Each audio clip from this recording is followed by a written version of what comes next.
Hello friends, आज मैं आपको बताऊंगा ड्रेंचिंग निमोनिया के बारे में।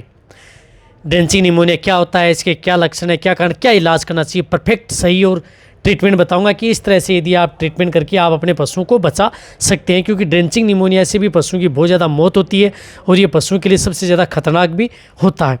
देखो, ये ड्रेंचिंग निमोनिया होता क्या है। ड्रेंचिंग निमोनिया है कि यदि आप अपने पशुओं को यदि जो भी कुछ तरल पदार्थ दे रहे हैं या लिक्विड दे रहे हैं और गलत तरीके से यदि आप अपने पशुओं को पिला रहे हैं तो वो क्या है कि वो पेट में जाने के बजाय क्या है कि आपके पशु में यदि लंग्स में चला जाता है तो इस प्रकार को हम क्या कहते हैं, उसे ड्रेंचिंग निमोनिया भी कहते हैं। देखो, यदि आप कोई भी आप अपने पशुओं को देते हैं गलत तरीके से, यदि आप कोई भी लिक्विड न दें, इस बात का आप ज़रूर ध्यान रखें। या यदि आपके पशुओं में किसी भी तरह के जो इंटरनल ग्रसनेमी या जो फोड़े फुंसी हैं वो फूट जाते हैं तो वो क्या है कि फूटने पर वो फेफड़ों में जो उनका लिक्विड चला जाता है उसकी वजह से भी आपके पशुओं में जो ये ड्रेंचिंग निमोनिया है वह हो जाता है। या यदि आपके पशु में जिस प्रकार से ये जो इसोफेगस है इसके अंतर्गत यदि पैरालाइसिस हो जाए तो उसकी वजह से भी आपके पशु में ड्रेंचिंग निमोनिया हो जाता है। यदि आप अपने पशुओं को गलत तरीके से यदि कोई स्टोमक ट्यूब है मुंह में डाल देते हैं, यदि आपको डालना नहीं आता है फिर भी यदि आप डाल देते हैं तो उसकी वजह से भी आपके पशुओं में इस तरह की दिक्कत हो जाती है। देखो, या यदि आप अपने पशुओं को किसी भी प्रकार की जो उल्टी होती है यदि आपके पशु में, तो उल्टी होने से क्या है कि आपके पशु में जो लिक्विड है वो भी फेफड़ों में, कहने का मतलब है कि यदि कोई भी लिक्विड पदार्थ है वो यदि आपके पशु में फेफड़ों में चला जाता है तो कोई भी दिक्कत है वो आपके पशु में हो जाती है। यदि आपका पशु बैठा है और बैठे बैठे यदि आपके पशु ने किसी जुगाली यदि बाहर ली है, यदि उसके साथ फ्लूइड आया है और वो यदि फेफड़ों में चला गया है तो उसकी वजह से भी कई बार आपके पशुओं में ड्रेंचिंग की शिकायत हो जाती है। तो इसके सिम्टम्स क्या हैं। देखो, सिम्टम्स ये हैं कि पहले तो आप जाते ही पशुपालक से पूछे कि आपने उसे क्या खिलाया है, क्या दिया है, कुछ दिया है क्या, आपने कोई दवा पिलाई है, कोई चाशनी दी है, हल्दी तेल दिया है या कोई छाछ पानी यदि इस तरह का कोई आपने या दिया है। यदि दिया है तो आपको वैसे भी आपके पशु के मुंह के खोलने पर उसके मसूड़ों या दांतों के बीच में कोई चिपकी हुई मिल जाएगी तो आप देख कर के भी वैसे भी बता सकते हैं। देखो, ये निर्भर करती है कि यदि आपके पशु की, देखो निर्भर क्या करता है, यदि आपके पशु की स्थिति खराब है तो कितनी दवा यदि आपके पशु के फेफड़ों में चली गई है इस बात पर निर्भर करती है। इसमें क्या है कि पशु बेचैन हो जाता है, खांसी आती रहती है आपके पशुओं को, और जितने भी जो निमोनिया के लक्षण जो मैंने बताया था निमोनिया के ट्रीटमेंट में निमोनिया के सिम्टम्स होते हैं वह सभी के सभी लक्षण इस तरह के केस में देखने को आपके पशु में मिलते हैं। और यदि आपके पशु में इस तरह के ड्रेंचिंग निमोनिया से नेजल डिस्चार्ज ज़रूर आता है, यानी नाक से गाढ़ा डिस्चार्ज ज़रूर आता है। और एनिमल का कई बार उसमें क्या है कि जैसे ड्रेंचिंग होता है तो उसमें टेम्परेचर क्या है कि धीरे धीरे घट जाता है और आपके पशु की जो हृदय की धड़कन है वो श्वसन दर बढ़ जाती है। क्योंकि ड्रेंचिंग निमोनिया में कभी भी कई इस प्रकार के ऐसा नहीं है कि उसमें टेम्परेचर बढ़ा हुआ मिलता है, टेम्परेचर घटा हुआ मिलता है। तो इस तरह की, और आपके पशु में सांस लेने में घर घर की आवाज़ आती है, ऐसा लगता है जैसे कि इसके अंदर कुछ फेफड़े में फ्लूइड भरा हुआ है।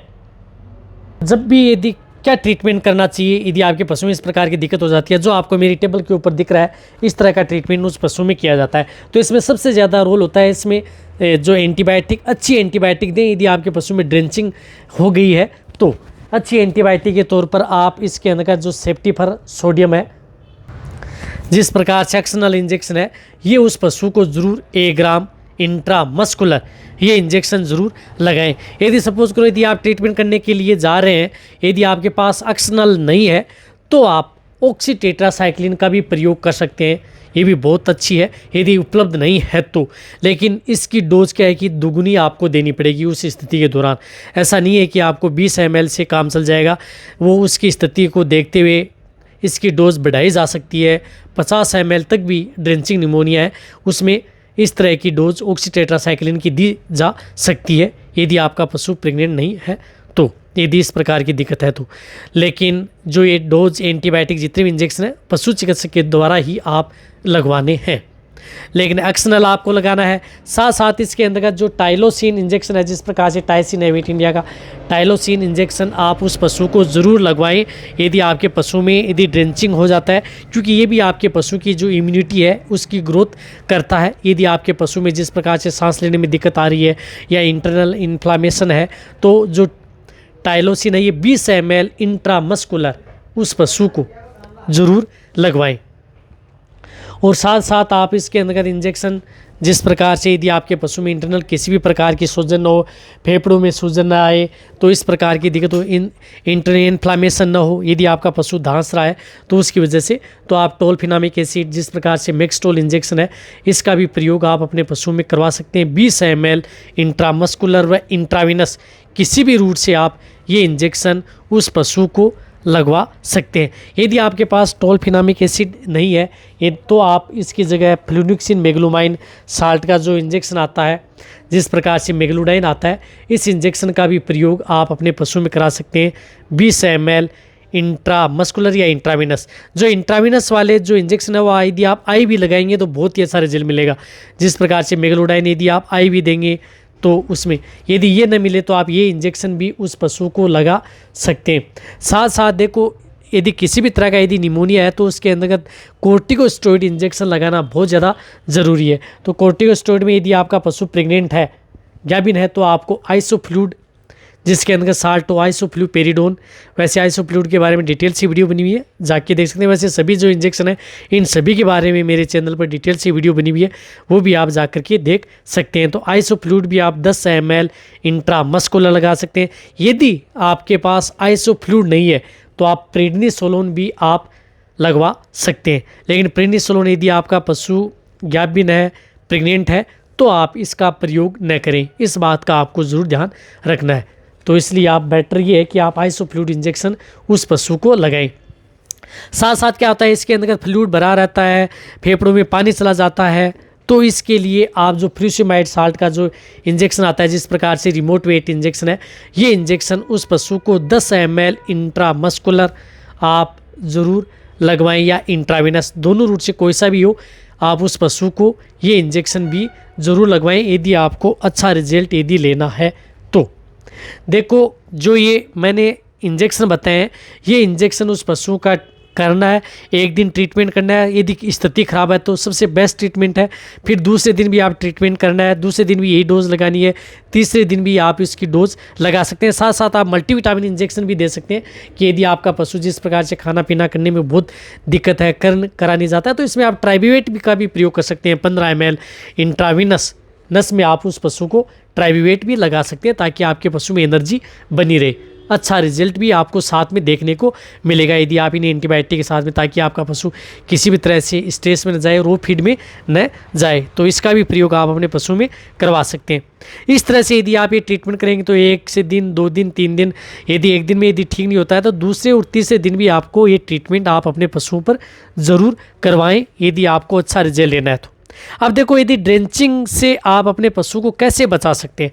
बचाने का ये है कि जब भी यदि आप अपने पशुओं को दवा पिलाते हैं तो आपके पशुओं का जो सिर है वो ज़्यादा ऊंचा न रखें, और दवा से भरी हुई बोतल है या कोई भी यदि आप ले रहे हैं तो उसे आप मुंह में आगे डालने के बजाय जो क्या है कि आपके जो पशु के एक साइड में ही आप उसको डालें।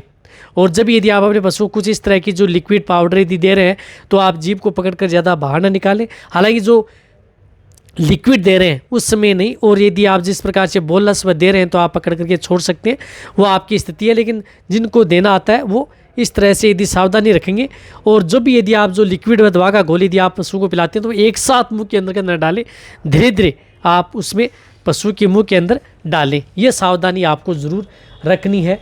जितने भी यदि आपके पशु में यदि ड्रेंचिंग हो जाता है, यदि आप अपने पशु को ड्रेंचिंग से बचाना चाहते हैं तो सावधानी रखेंगे तो आप अपने पशुओं को ड्रेंचिंग निमोनिया होने से बचा सकते हैं। एक और बताना चाहता हूँ कि यदि ड्रेंचिंग निमोनिया यदि पशु में ज़्यादा हो जाता है, यदि कंट्रोल नहीं हो पाता है, तो उसमें पशु की डेथ भी बहुत ज़्यादा होती है। इस बात का भी आपको ध्यान रखना चाहिए कि इससे पशु की डेथ नहीं होती, डेथ भी बहुत ज़्यादा होती है। इसलिए इसमें क्या है कि डबल एंटीबायोटिक और अच्छे जो एनाल्जेसिक इन्फ्लामेटरी जो इंजेक्शन आते हैं वही इंजेक्शन आप प्रयोग करें।